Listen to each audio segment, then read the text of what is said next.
Después de que Abraham Lincoln escuchó hablar una vez a un abogado célebre, él mismo se propuso llegar a ser otro tanto. Sin embargo, cuando ese mozo, lleno de fervor y agradecimiento, le tendió la mano, el personaje aparentó no ver al enorme y desaliñado leñador. Volvería a encontrarse con ese abogado 35 años más tarde. Para esta época prestan al muchacho un código del estado de Indiana y por primera vez echa una mirada al mundo de la jurisprudencia. También se esfuerza en conseguir para sí mismo cierto grado de libertad y se la procura más por su brazo vigoroso que por la pluma, pues solo un muchacho fuerte y hábil puede llevar rápidamente a través de Ohio a dos viajeros con todo su equipaje, desde la orilla a bordo del vapor, y recibir por ello una moneda de plata. $0.50. Jamás el joven Lincoln había soñado que se pudiese ganar $0.50 en una hora. Cuando Lincoln tiene 17 años, su hermana Sarah, de solo 19, se casa. Probablemente Abraham vio entonces los papeles que formaban la respectiva documentación.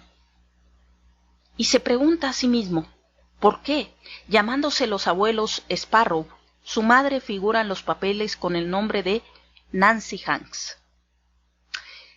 Y cuando interrogaba a la tía sobre este asunto, ¿no descubría en su penetrante mirada una especie de sobresalto? Su curiosidad crece ante las palabras vagas de uno de los primos, y el mozo acaba por enterarse de lo que se había ocultado durante tanto tiempo. La abuela era en verdad solo tía de su madre, la fuerte y vivaracha tía Sparrow. La que tenía una letra tan vigorosa, a pesar de ser ya una anciana, era su verdadera abuela.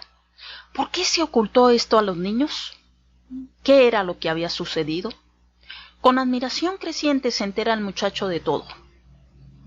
Su madre, cuya memoria tanto respetaba, era hija natural de Lucy Hanks.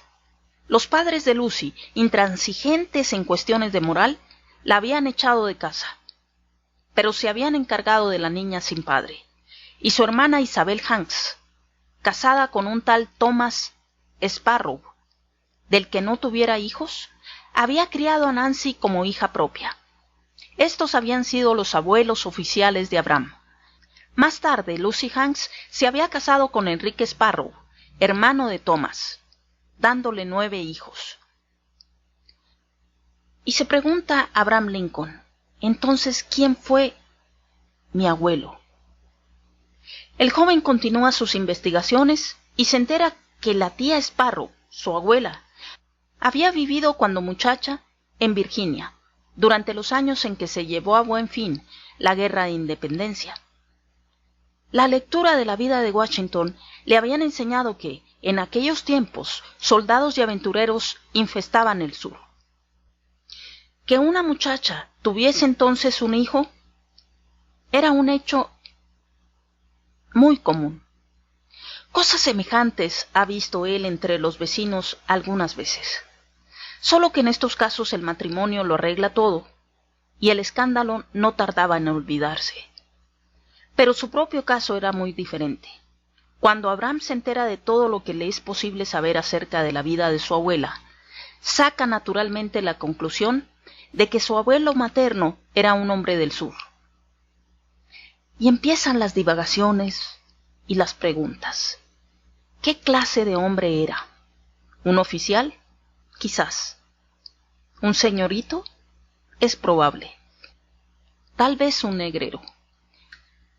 Solo mucho más tarde dirá confidencialmente a un amigo que atribuye su modo de ser especial y sus facultades a ese desconocido abuelo de Virginia. Y así Abraham empieza a sacar las siguientes conclusiones. Su madrastra era muy buena con él, pero no era su madre. Su abuela no era su abuela.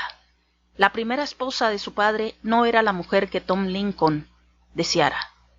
Y ahora, cuando Sarah se casa con Aaron Brisbis, Abraham observa que los padres de Aaron, por tener dinero y creerse más distinguidos, tratan a la nuera con desdén.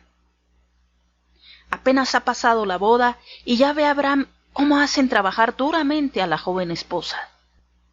Un año después, su hermana muere en el parto, debilitada seguramente por el duro trabajo. ¿No es natural que se acumulase ahora todo el rencor del muchacho de 19 años? Su madre ha muerto, su hermana ha muerto. El padre no prospera, sus parientes se han colocado en una posición equívoca por una mentira. ¿Y todo esto por qué? Por inferioridad. Porque hay ricos que maltratan a los pobres, que los hacen coser y cortar leña para ellos, que rebajan a las nueras al nivel de una criada, y que cuando tal capricho se les pasa por las mientes, seducen un buen día a las muchachas sin más miramientos que los que tendrían con una esclava negra. Algo más tarde, al celebrarse una doble boda en la familia de los Grisbys, los padres ofenden a Abraham Lincoln a la vista de todo el pueblo, no invitándole.